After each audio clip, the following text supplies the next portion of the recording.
বাংলাদেশ আর ভারতের সম্পর্ক বর্তমানে ঠিক কোথায় দাঁড়িয়ে আছে সেটা আমরা সবাই জানি।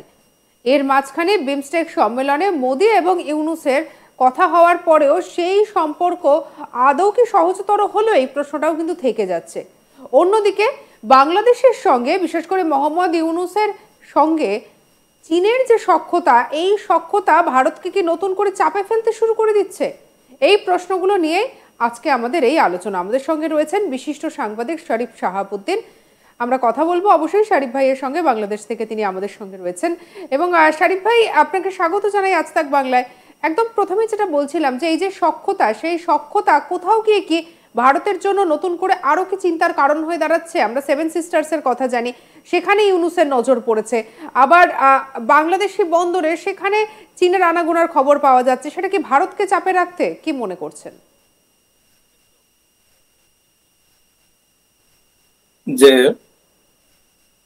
চেষ্টা করছে বহির্বিশ্বের একটা চাপ, প্রেশার ইউনূসের উপরে, ইউনূসের এই জিহাদি জামাত গভর্নমেন্টের উপরে একটা বহির্বিশ্বের একটা প্রচন্ড চাপ পড়ছে। কারণ বাংলাদেশে 5ই আগস্টের পরে যেসব ঘটনাগুলো মানে মানবাধিকার বিবর্জিত, মানুষের উপরে যে অত্যাচার অনাচার, যে আইনের শাসন বলতে কিছুই নাই, সবকিছু মিলে যে টোটাল যে একটা ভয়াবহ পরিস্থিতি, এটা সারা পৃথিবীতে এটা একেবারে দিবালোকের মতো পরিষ্কার, যার জন্য বিশ্বব্যাপী একটা বড় প্রেশার ইউনূসের উপরে পড়ছে। সেই প্রেশারের কারণে, আর ইউনূসের একটা টেন্ডেন্সি আছে যে মানুষকে বলে একটা করে আর একটা, তো মনে করছে যে ভারতের সাথে এরকম একটা এই লুকোচুরি খেলার মতো এরকম একটা কিছু আমরা একটা সম্পর্কটা করেই বসি। তারপরও তারা বহির্বিশ্বের চাপের পরে আরো বেশি নড়ে চড়ে বসছে এবং ভারতের প্রধানমন্ত্রীর সাথে দেখা করার জন্য সে একেবারে কি বলা যায়, এইভাবে তো একেবারে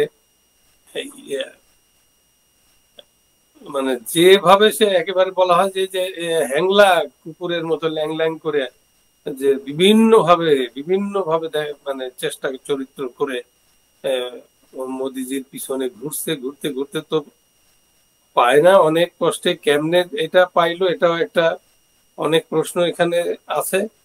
তো যেভাবেই হোক দেখা একটা হয়ে গেছে।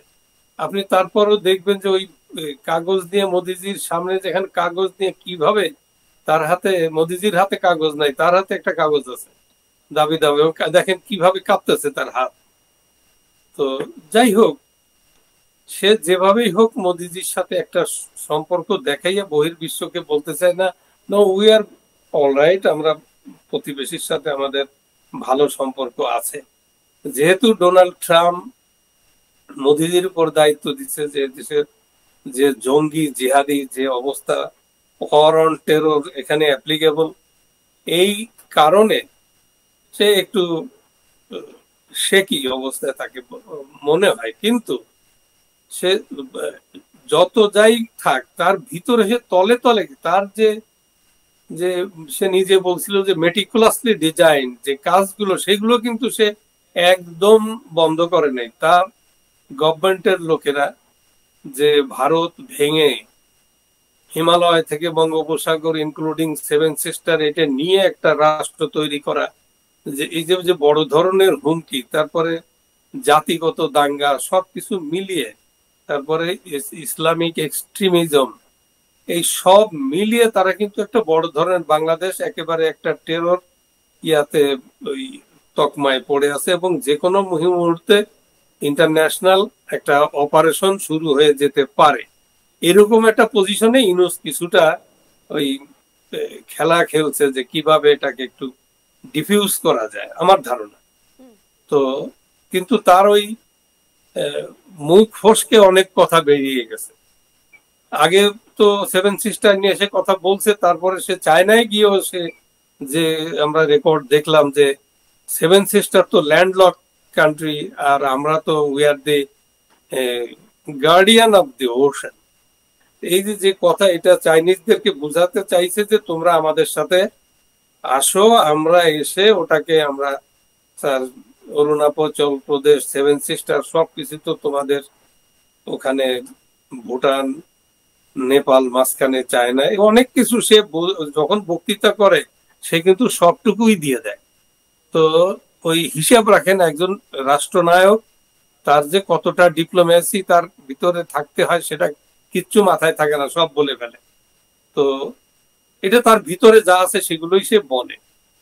তো এতে করে দেখা যায় যে ভারত ভাঙা, ভারতের বিরুদ্ধে যে একটা চক্রান্ত, এটা কিন্তু সে অনড়। তার লোকেরা, তার জঙ্গি জেহাদি, তার ক্যাবিনেটের লোকেরা এবং সবকিছু তারা মিলে, যারা যে সেভেন সিস্টার আমরা সবাই বাবর হব, সেভেন সিস্টার দখল করব, এই যে আরো যে কত কি অনেকগুলো স্লোগান তো আছে। তারপরে হিন্দু নিধন শুরু করো, হিন্দু থাকলেই তো ঝামেলা। তো সবকিছু মিলে তারা কিন্তু যে অবস্থায় পৌঁছে গেছে, সেখানে তাদের উপরে ওয়ার অন টেরর হবেই, এটা অ্যাপ্লিকেবল একদম। তো সেই দিক দিয়ে সে ওইটাকে চেষ্টা করছে ডিফিউজ করার জন্য, কিন্তু তার ওই যে ইন্টারন্যাশনাল একটা ফ্লেভার আছে, ওইটা দিয়ে অনেক কিছু অনেকে ভুল বোঝানোর চেষ্টা করছে, কিন্তু কোনো লাভ হচ্ছে না। কিন্তু তলে তলে তার যে কনস্পিরেসি, সেটা কিন্তু সে করে যাচ্ছে। লালমনিরহাট এয়ারবেস যেটা বলা হচ্ছে, এটা একটা অ্যাবান্ডান্ট এয়ারবেস, এটা ব্রিটিশরা করছিল 1931 সালে। তো যে দ্বিতীয় বিশ্বযুদ্ধে তারা কিছু কাজ করছে, কিন্তু এই লালমনিরহাট এয়ারবেসটা আপনার ওই এই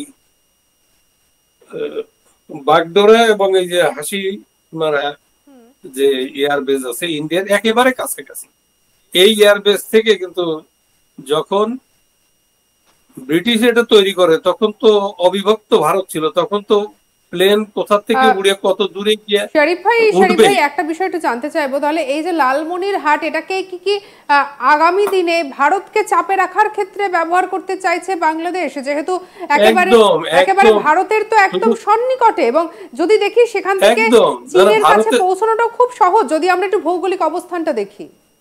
হ্যাঁ, ওই আপনি ভৌগোলিক অবস্থা দেখলেই কি বোঝা যায় যে বাগডোরা এবং হাসিমারা যে ইন্ডিয়ান এয়ারবেস, এইটা আপনি এইটার ইন্ডিয়ার বর্ডার ক্রস না করলে ফাইটার গুলো আপনার উঠতেই পারবে না। আবার চীনও একদম কাছে একেবারে সেখান থেকে, সিকিম পেরিয়ে। হ্যাঁ, সেখান থেকে এগুলো এগুলো আমি ওই কথাটাই বলছিলাম, ব্রিটিশরা যখন এটা করছে তখন তো দেশ বিভক্ত ছিল না, ইন্ডিয়া বাংলাদেশ বা ভারত এরকম ছিল না। এখন তো ইন্ডিয়ার বর্ডার ক্রস না করে একটা প্লেন ফাইটার উঠতে পারবে না।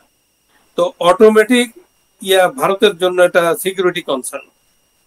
তো আর এইটা তো বাংলাদেশের জন্য এই মুহূর্তে কোনো দরকার নাই। বাংলাদেশ একটা সিম্পল ইকুয়েশন, বাংলাদেশ কেন ভারতের বিরুদ্ধে যুদ্ধ করতে যাবে? ভারত তো বন্ধু রাষ্ট্র, ভারত ছাড়া তো বাংলাদেশের স্বাধীনতা সম্ভব। কিন্তু এই বন্ধু রাষ্ট্রের সঙ্গেই তো বারবার শত্রুতা করছে শরীফ ভাই। আরো একটা বিষয় বলি, যে সম্প্রতি আমরা জানি, শরীফ ভাই আরো একটা কথা বলেন। হ্যাঁ, বলছি যে chief air marshal Hasan Mahmud খানের সঙ্গেও সাক্ষাৎ যে মোহাম্মদ ইউনূসের, তার পিছনে কি কারণ থাকতে পারে? এই কারণটাই কি? ইউনূস কিন্তু তলে তলে অনেক কাজই করে, সে কোনো কাজ থেমে না, এটা তো আমি আপনাকে শুরুতেই বললাম।